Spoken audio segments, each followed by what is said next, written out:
At age 5, Allah saved a young boy's life.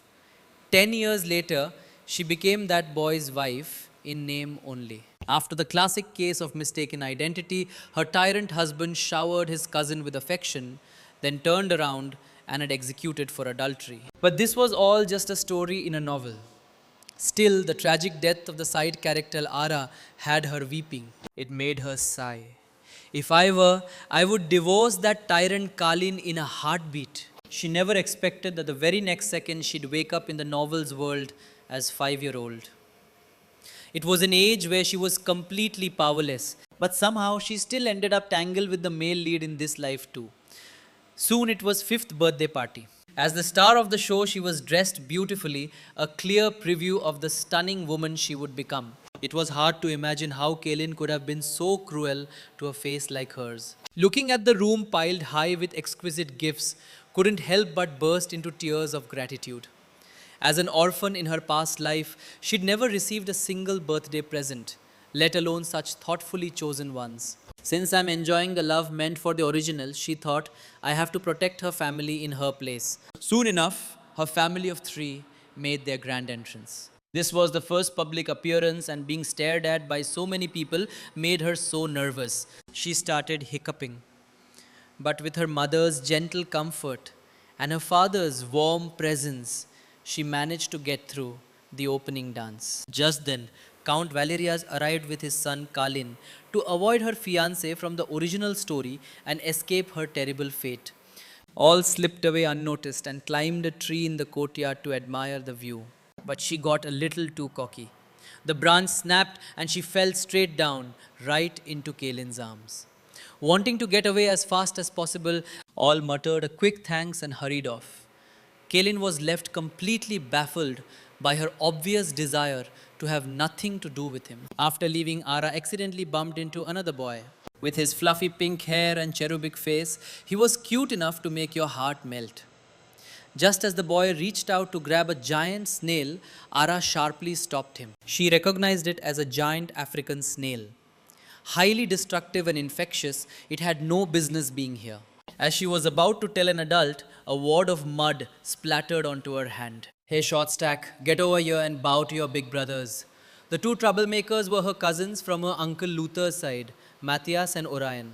Both were bad news, and in the original story, they were eventually beheaded by Kaylin for their crimes. After throwing mud at the pink-haired boy who stood in front of Ara, they laughed Cree. The new wasn't having it. She grabbed the snail with a leaf and chucked it at them, sending them screaming for their mom. Her bravery made the pink-haired boy's eyes sparkle. He copied her, jumping in front of to block a slap aimed at her. Ara immediately joined the fight. Scared he was losing, the boy started crying for his dad. Hearing the commotion, a man rushed over and was furious to see his son hurt.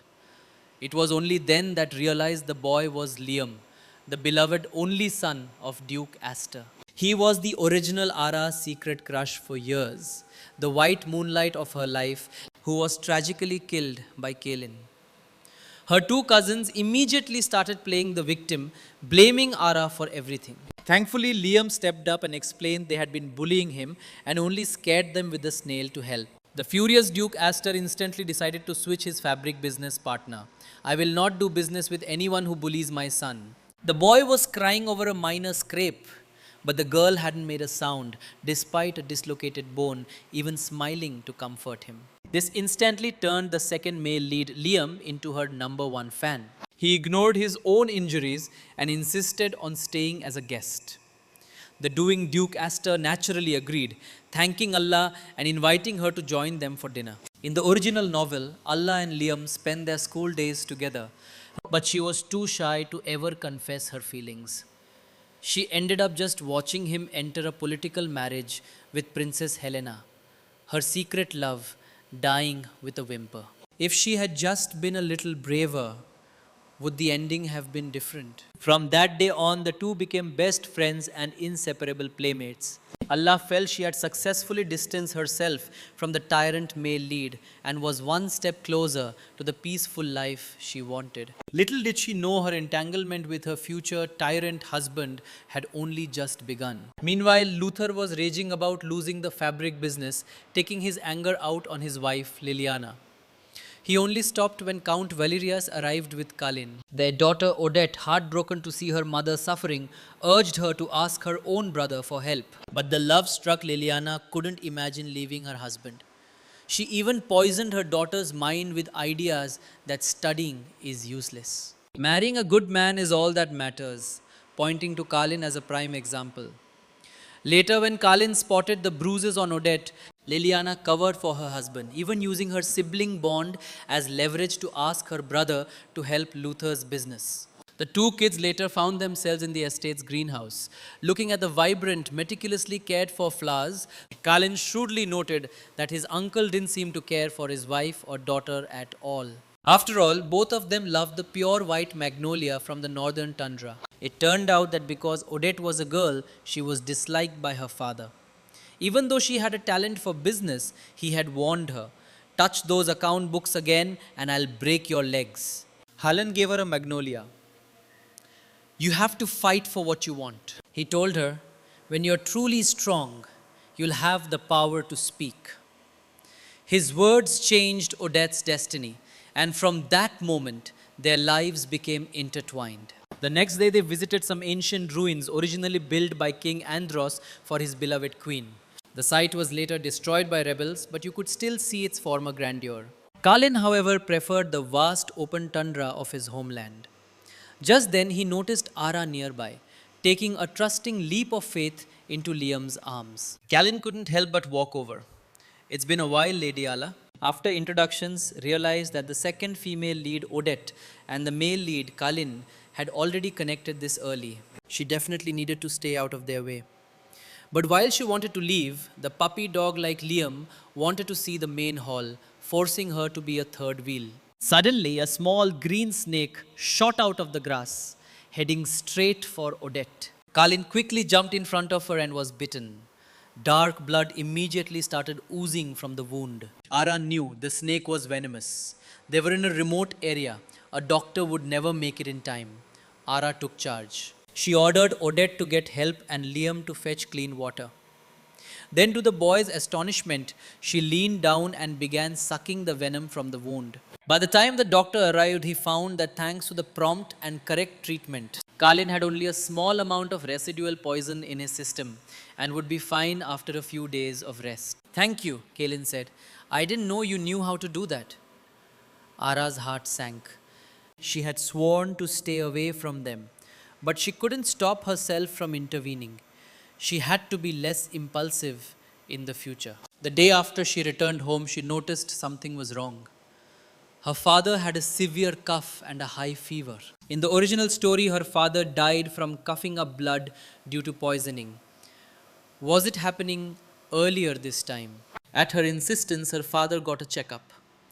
The diagnosis was shocking: a completely unknown infectious disease. The doctor recommended quarantining everyone who had been in contact to prevent it from spreading.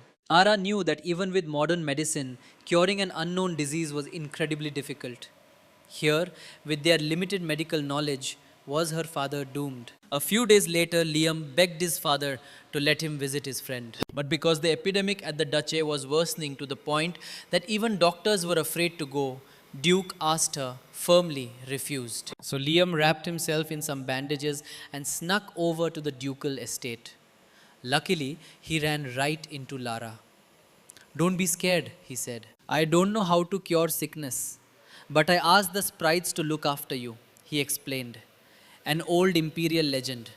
A doll made with a sincere heart would attract a sprite to live inside it and grant the maker's wish. Ara was touched by his pure friendship.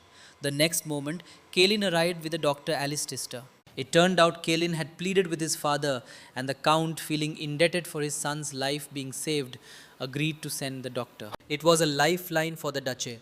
Ara realized the boy wasn't so bad after all.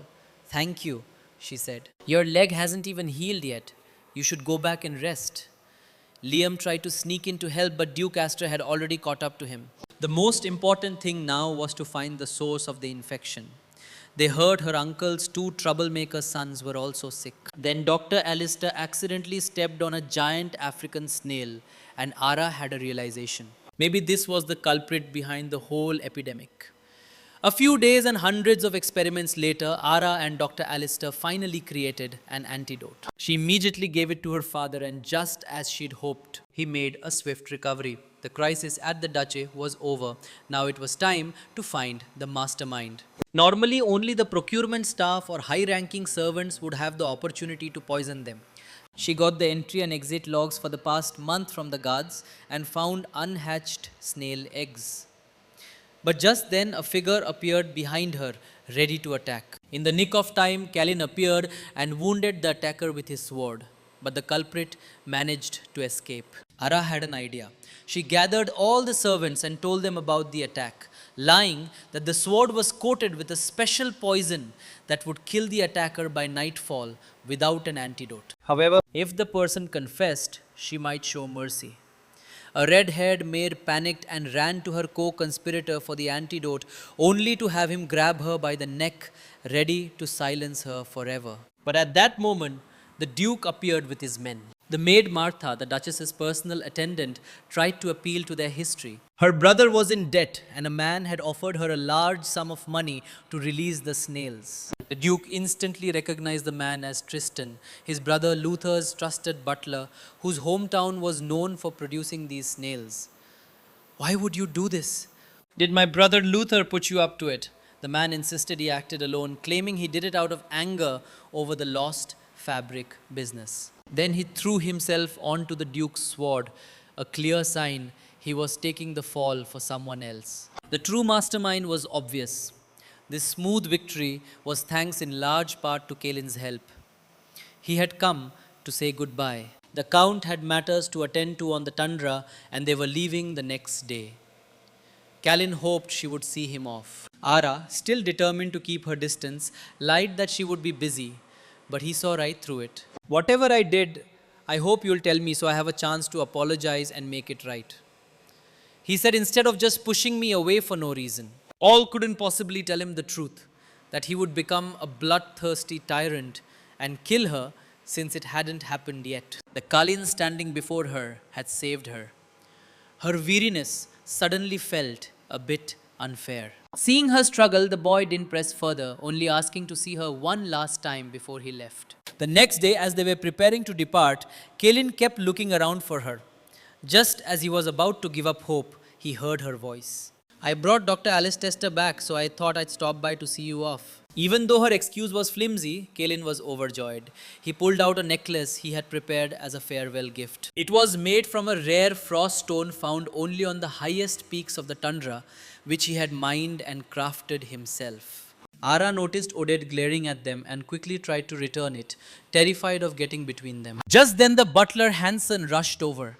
Ara's mother had suddenly fainted. For his friend's sake, Kalin immediately begged his father to let Dr. Alistair go back and treat her. Ar was deeply moved. Her fear of the original plot lessened, and she accepted the gift as a symbol of their new friendship. Kalin beamed, promising to write to her. But behind him, Oded's face twisted with a furious jealousy.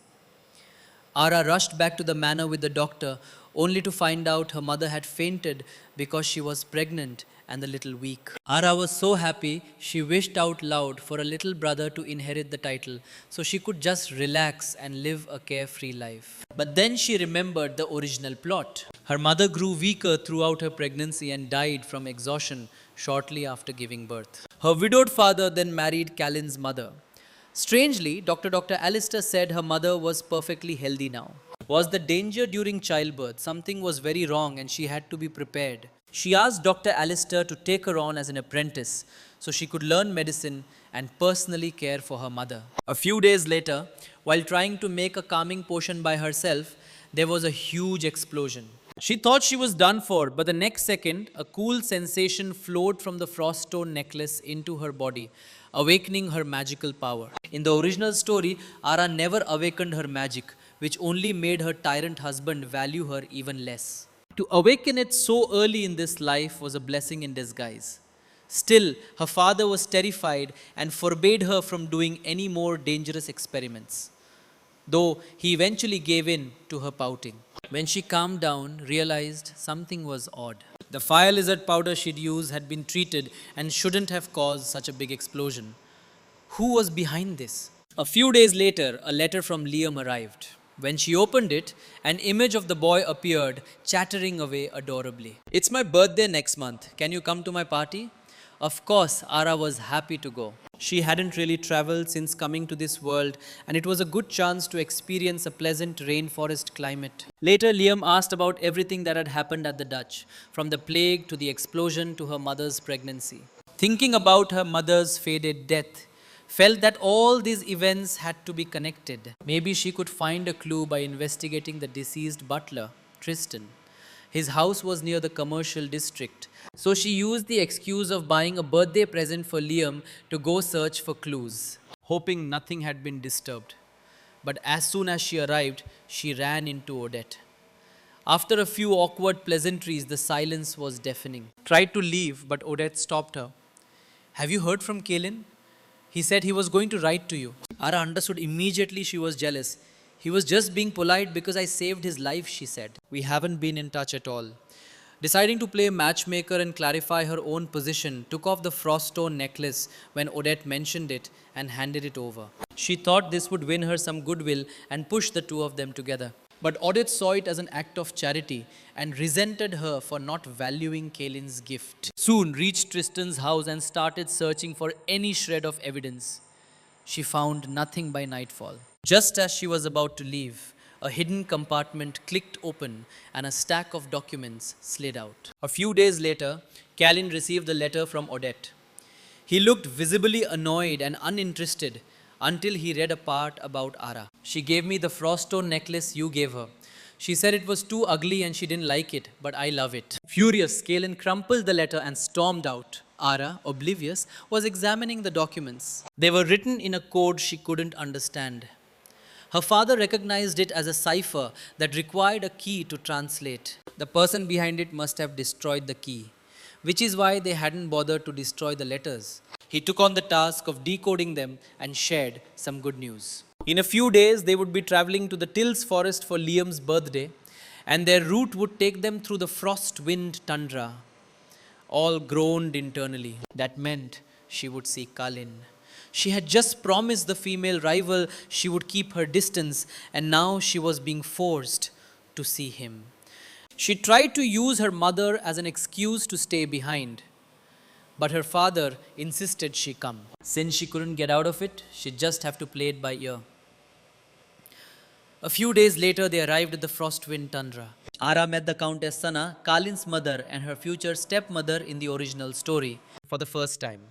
In the novel, after the Count's mysterious death, she bore the infamy of killing her husband to marry the new king, Allah's father, and helped Kalin ascend the throne while pushing for his marriage to Ara. She was an enigmatic figure.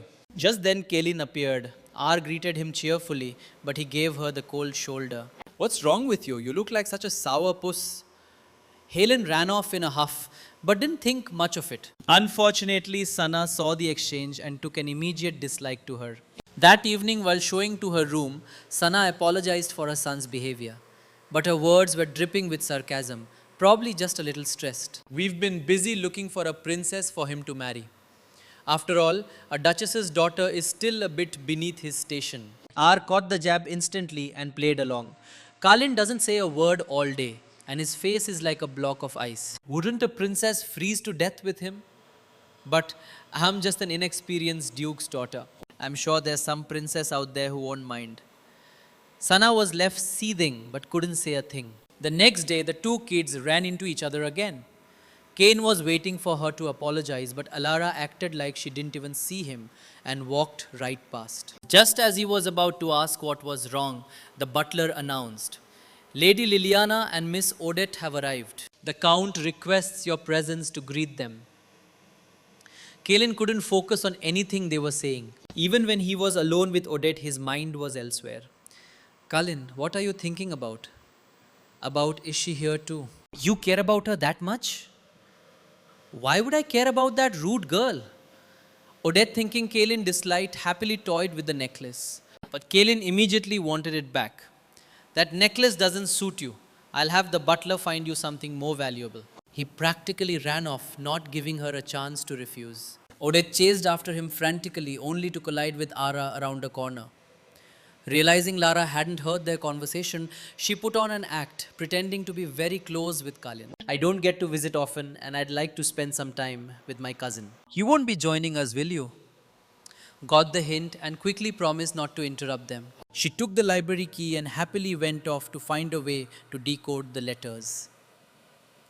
That afternoon, Kaylin had no choice but to wander around town with Odette. He answered her curious questions with cold indifference, finding her chatter annoying. But when he spotted by herself, his mood instantly brightened and he pulled Odette along to follow her. Kalin saw Ara go into the library and followed her in. Odette, not knowing what was going on, picked up a book of poetry from a shelf and started showing off. Literature and art are the true soul of the nobility. Learning things like medicine, as Lady R does, is something only the lower classes do. This infuriated Ara, who was hiding nearby. She has to put me down just to flirt. This girl is asking for it. But before she could say anything, Kaylin defended her. I think you're forgetting that if I only knew about literature and art, I'd be dead. Odette, seeing her cousin, was angry, tried to save face, but only made things worse. Ara had heard enough. If that's how it was going to be, she didn't need to keep her promise to stay away. So what if I'm a rebellious, headstrong duke's daughter? What are you going to do? Hit me? Odette, still just a child, couldn't handle the provocation. She started crying and ran to tattle to her mother, but in her haste, she accidentally opened the door to the library's forbidden section. The next second, she was ensnared by countless black tentacles. Kain rushed forward to save her, but no matter how many times he cut the tentacles, they instantly regenerated, and he was attacked in the process. It's a magical creature. Normal attacks won't work. Ara remembered she could use magic. But Odette had her froststone necklace and she couldn't activate her powers without it. Kalin immediately understood the most important thing. Allah hadn't given the necklace away willingly. His mood instantly lifted. I'm getting it back, he said. And this time, you can't give it to anyone else. Ar quickly put the necklace on. Just as a tentacle lunged at her, her magic automatically activated in response to the threat, temporarily saving them. However, triggering the forbidden section had also sealed the library. No one could get out. Odette was terrified, thirsty, and hungry. Ara took out her last piece of candy and comforted her, saying someone would find them soon. Seeing Odette hesitate, Kalin grumbled. You had no problem asking for the necklace. Don't tell me you are too shy to take a piece of candy. Ara quickly shushed him. But Odette wasn't grateful at all, thinking she was just being a phony. So, what's in this forbidden section anyway? Ara asked. Just some family histories and rare books, Kalin replied. Don't you get it? Odette chimed in. These records represent a noble bloodline that has never been broken. Of course, they must be preserved. All silently rolled her eyes at the pretentiousness. To her surprise, Kalin backed her up. Actually, it's because our ancestors went through a lot of hardships and didn't want people to know, he said, essentially admitting it was a record of their family's embarrassing past.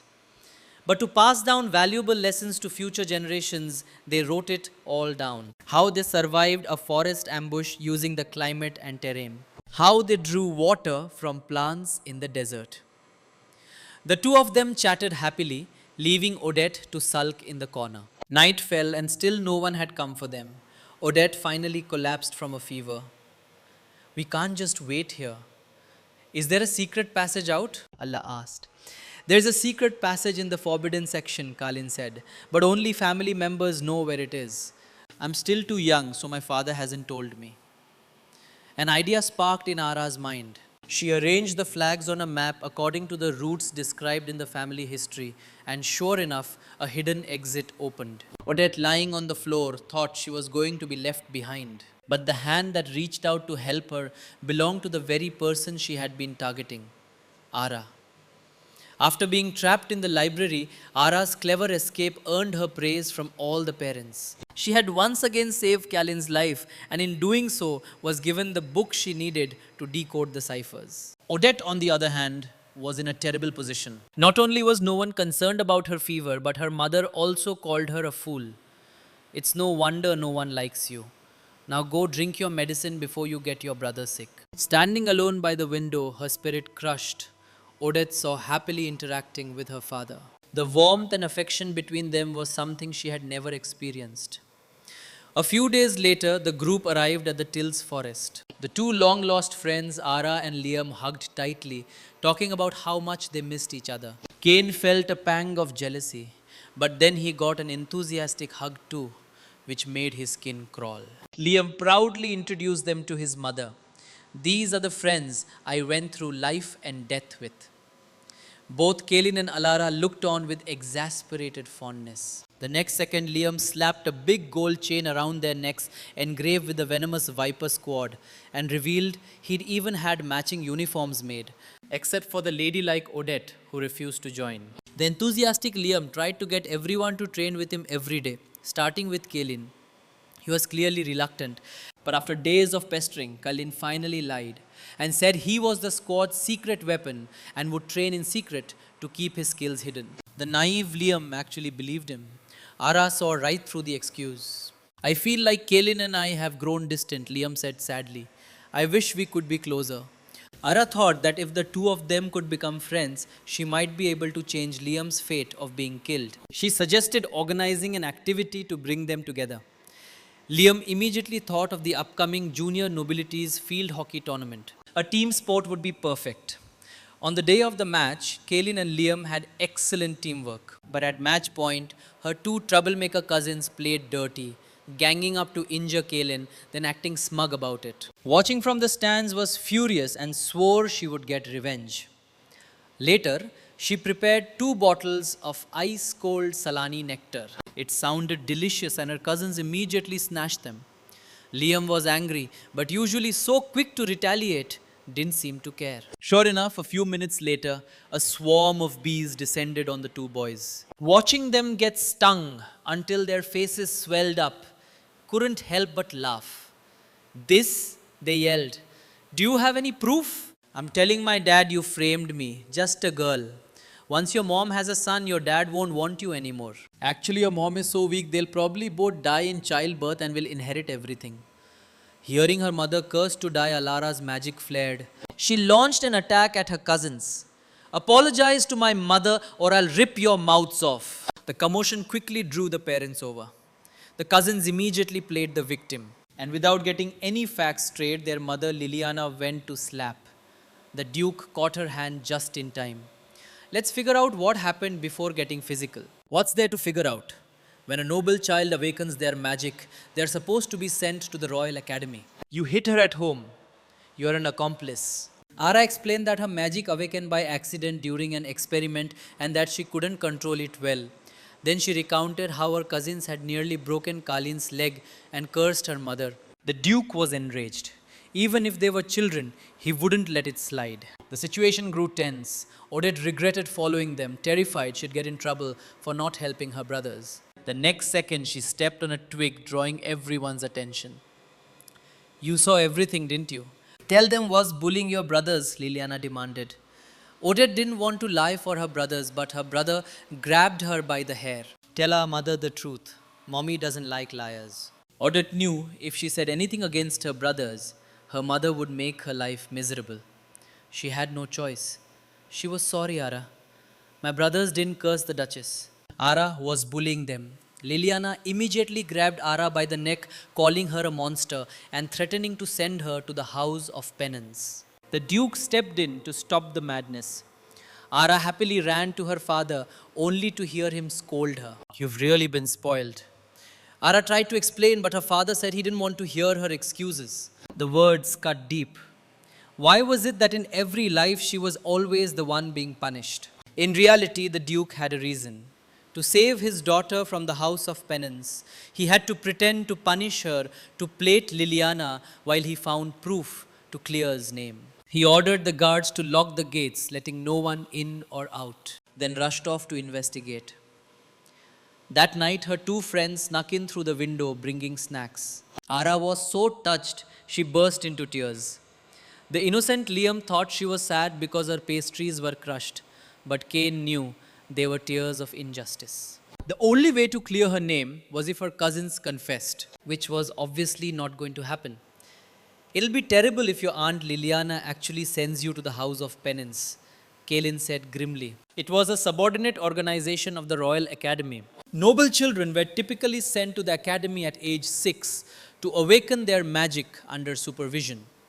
If a child awakened their powers before then, it had to be reported immediately to prevent them from losing control. Anyone who hid their powers or used them to harm others was sent to the house of penance, where they endured daily whippings for their sins and had to walk barefoot across the empire performing good deeds. We won't let you go to that horrible place, they promised.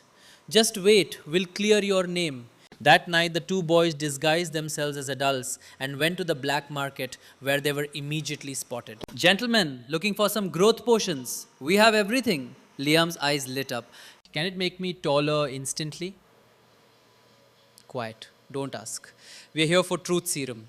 The merchant immediately pulled out a potion made by a 5th level master alchemist for 300 gold coins. Their extravagance caught the attention of a few thugs who followed them into a deserted alley. My brothers and I are starving. How about you two spare some change? The naive Liam actually felt sorry for them. But Kalin knew it was a robbery. This is all we have. Take it and let us go. But seeing two kids casually throwing around that much gold, the robbers got greedy. They decided to kidnap them for a bigger ransom. When one of them accidentally knocked off their hoods, they saw they were just children. And one of them was the son of the wealthiest man in the empire. This was their lucky day. Just as a man raised his blade, a blue vine shot out and wrapped around him. It was a Lara. Seeing a mage, the robbers turned and fled. You scared me to death. Thank goodness you're here. How did you get out? And you used magic? Liam exclaimed. I saw you two sneaking out my window and got worried, so I followed you. Allah explained. It's worth being grounded if it means saving you. It was a moment of pure friendship, each of them looking out for the other. But what were you two doing sneaking out? They told her their plan, and Allah's eyes lit up. Matthias and Orion's fun was about to end. On the day of Liam's birthday party, the boy sneakily poured the potion into 2 glasses. Just then, Odette appeared. Ara quickly pulled her aside, saying she needed to go apologize to her cousins. I was wrong before, Ara said to the boys. If you're willing to forgive me, please drink this juice as a peace offering. They looked at her with disgust, saying it wouldn't be that easy. She'd have to pay a price, like barking like a dog in public. Liam was about to lose it, but Odette grabbed Matthias's arm.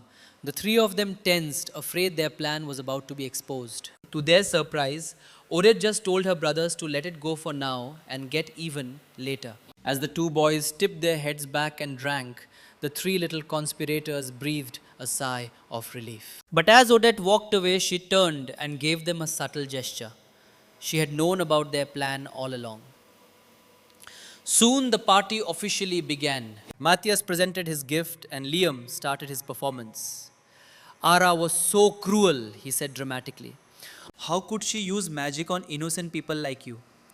Under the potion's influence, Matthias blurted out the truth.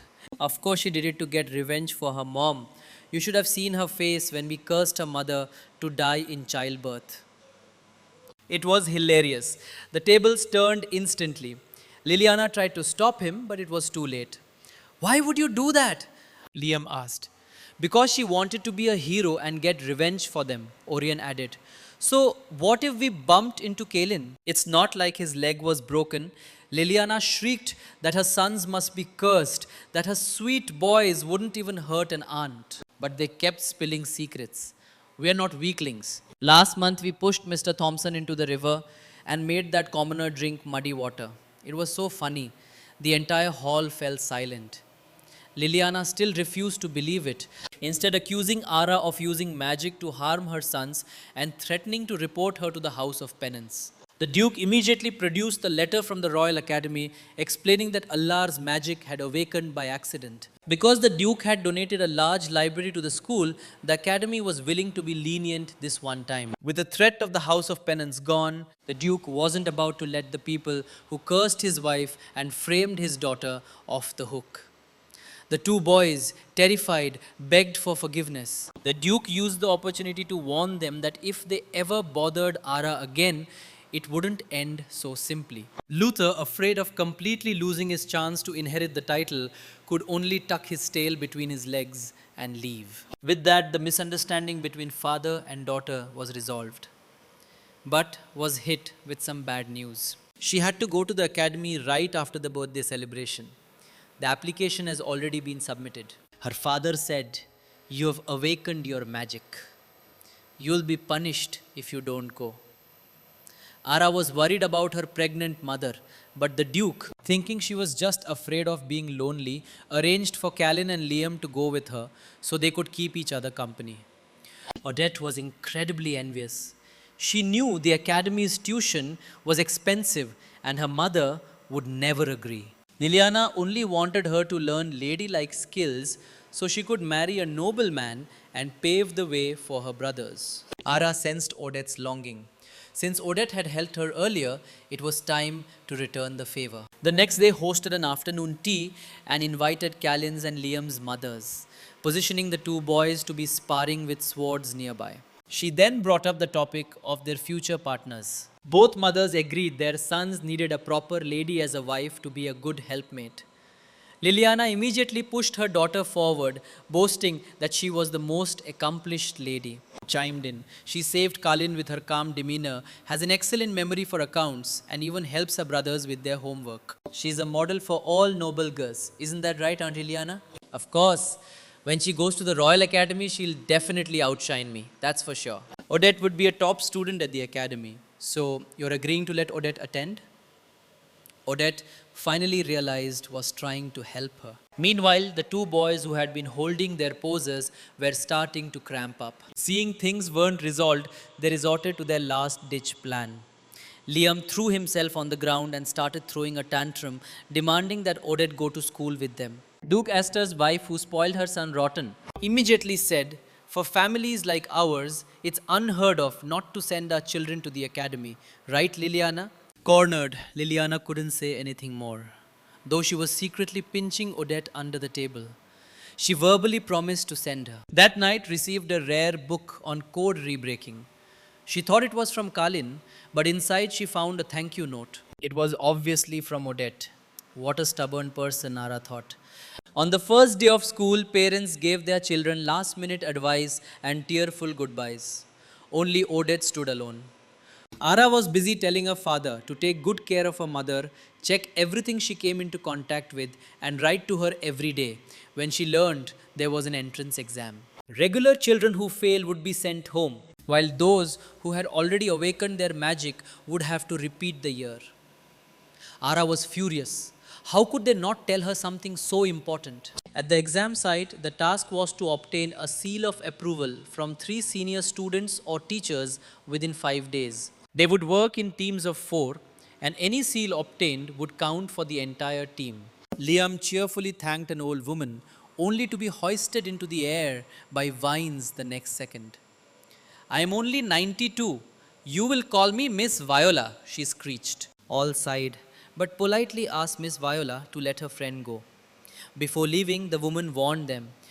The Royal Academy is full of danger and mystery. It turned out she was an imperial princess, the empire's #1 female archmage, a master of magical arrays who had single-handedly controlled the entire northern frozen battlefield. The academy had 4 people of her caliber, which explained why they allowed teams of 4. The 3 close friends naturally teamed up while Odette was being rejected by everyone. Ara wanted to invite her, but Callan stopped her, worried about being betrayed again. "Don't worry," Allah said. "I trust she won't harm us again." And so the 4 of them formed a team. Odette suggested a relatively easy target: the genius of potion making, Professor Eloin. She was known for her gentle nature and never giving students a hard time. Even Matthias had gotten his seal from her. They soon arrived at her office, which looked like a primeval forest. They expected to see a grand setup fit for a beautiful elf. But instead, the professor tripped the moment she walked in and seemed to have poor eyesight. You want a seal? Yes. The test is simple. There are 50 recipes here. You must memorize them and find them within the time limit. Each of them only needed to memorize about a dozen, so it wasn't too difficult. When the hourglass started running, the four kids split up to find their assigned portions. Odette finished first and offered to help Kalin, but he curtly refused. So she turned to Ara instead. It was clear Kalin was still wary of her, believing her sudden change in attitude had to be a trick. Distracted, he promptly got bitten by a magical plant. In the end, they successfully completed the task and earned their first seal. As they were celebrating, the academy's top 8th year student Landon suddenly appeared, and he didn't look friendly. You got your seal, so get lost. Or are you hoping to get more handouts from this foolish elf? He accused them of picking on the easy teacher. He tried to taunt them into challenging the infamous Professor Norman. Ara wasn't falling for such a cheap trick. She said her goodbyes and quickly led the others away. They soon earned their second seal from a mermaid Upar Asman. But the next second, the seal began to glow, and the legendary Professor Norman appeared before them. Foolish lambs did land and send you to me. Getting my seal is simple. Using only mortal strength, point all 12 weather vanes in the same direction. But if you fail, you'll be trapped here forever. Their protests were useless. Since he mentioned Landon, he must have set them up. The priority now was to finish the task. Lara noticed inscriptions on the base of each weather vane. They were all lyrics from the Pelican's lullaby. She quickly guessed they had to perform the song together to create a resonance that would move the vanes. The four of them used different methods to perform the tune, and the weather vanes began to turn. Just as they were about to succeed, Professor Norman started playing a lap harp to disrupt their melody. All instantly thought of a solution, telling Odette to create a high-pitched sound by scraping her nails. While the professor was clutching his head in pain, they recreated the resonance array. Just like that, they vanished, reappearing outside with the seal. We only did it because the four of us worked together. Ara was amazed. In the original novel, these three had such a complicated and hostile relationship, but now they were becoming good friends. Maybe she really was changing their fates. And so all four of them passed the entrance exam. During their first divination class, everyone drew a symbol they liked on a star chart, which was said to reveal the essence of their soul. When it was turn, her simple drawing of a flower made the teacher gasp in shock. Traveler from another world, the web of fate is burning. Ara felt a deep sense of unease. After class, she went to find the teacher. Ivana worried her identity had been exposed, but the teacher refused to see her. Get out! I have no interest in where you came from. As she entered, tripped on a book and saw a photograph of her mother with the teacher. You know my mother. Ivana snatched the photo back, her voice dripping with contempt. You're the daughter of that fool, Elena. All was furious at the insult. But Ivana sneered. Even if she were here herself, she wouldn't dare say a word. She made our poor teacher spend her dying moments divining for her. The triple moonstone.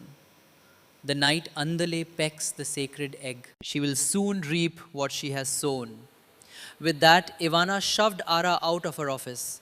She had no idea what the prophecy meant. Her mother's death in the original story was fast approaching. She had to figure this out before it was too late. Lost in thought, she nearly burned herself on some lab equipment. Kalin instantly froze it with his magic, saving her from injury.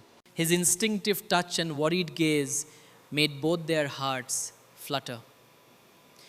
You've been distracted lately. You're even falling behind on your schoolwork.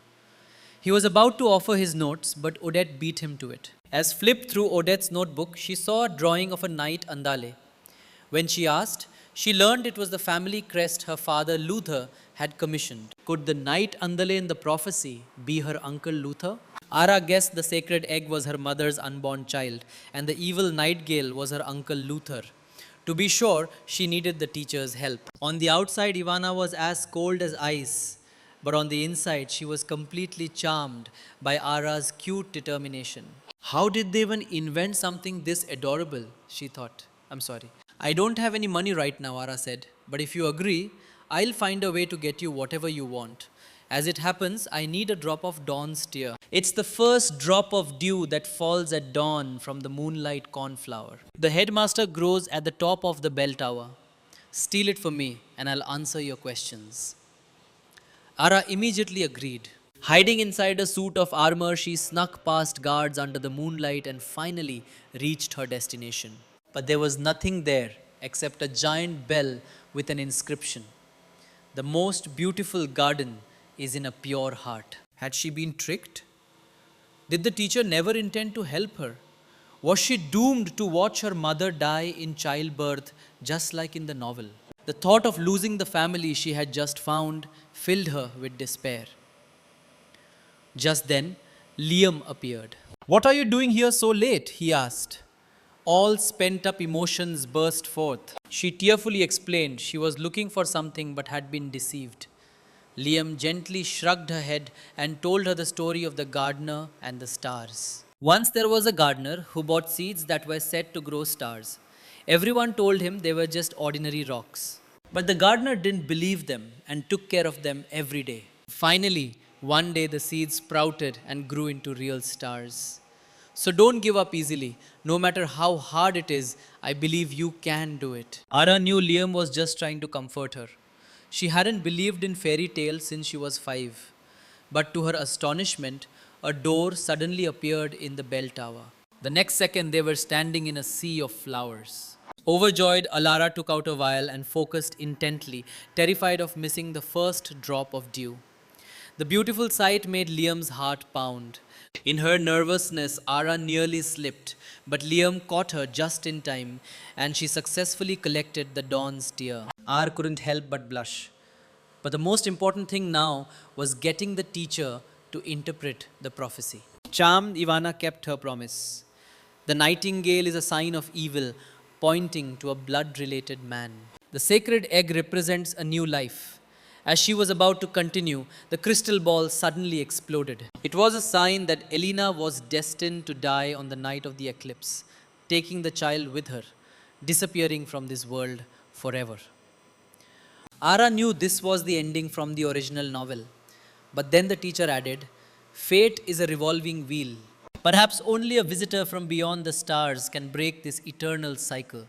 Ara learned from the teacher that someone had already told the emperor that the child in her mother Alina's womb was a child of sin whose birth would bring ruin to the nation. The emperor had ordered the man Jarth to handle it, promising to appoint him the royal chief astrologer upon his success. Jarth gave a sinister smile and sent a paper crane with a message to his accomplices. Meanwhile, the ducal manor received Ara's letter, asking her parents to request a leave of absence for her so she could be there for the birth. Coincidentally, the annual martial festival was coming up, giving the family a perfect reason to reunite. Soon Ara was back home in a carriage, showering her mother with affection and insisting on staying by her side at all times. But the midwife, Madame Giselle, scolded her, "Do not touch the pregnant belly. It's terribly unlucky." Ara felt hurt, but she would endure anything if it meant her mother would have a safe delivery. The Duchess, sensing her daughter's disappointment, sent the midwife away and asked her why she'd really come home. Ara didn't want to say, but her mother already knew everything. The prophecy, after all, had been the teacher's gift to her. "I remember when I was pregnant with you, I was so scared of the prophecy that I was extremely cautious. But then nothing happened," her mother said. "I thought we had broken it, but now that you've met Ivana and rushed home like this, I know we can't escape it. I will protect you, Mom. Don't worry so much, little one. You won't grow tall. Your father and I have made all the necessary preparations. You just focus on enjoying the festival." This year, the Duke and Duchess were to lead the parade as the Lords of the Desert, praying for peace and prosperity in the new year. Just then, her uncle Luther arrived. Ara eagerly went to see him, watching him like a hawk. Luther had discovered a new bronze gold mine and wanted Alina to wear jewelry made from it during the festival parade for publicity. Fearing he would try to harm her mother, volunteered to wear it instead. Luther verbally dismissed her as a child who didn't know any better.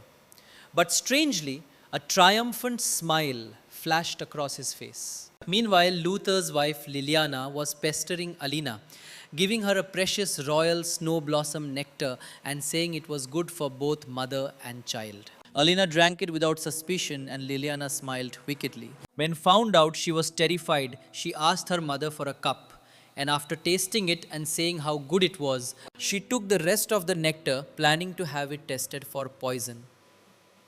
A few days later, back at the academy, her two friends looked like the world was ending. Kalin appeared calm on the surface, telling them to accept things as they were. But he was so distracted he'd put his shoes on the wrong feet. When they called him out, he revealed his true plan. He had found an old map of the school in the library that showed a secret passage in the back mountains leading directly to the port. From there, they could take a ship to find Ara. The three of them agreed. Under the cover of darkness, they followed the map through the passage. But just as they reached the exit, a bald man suddenly appeared. Before,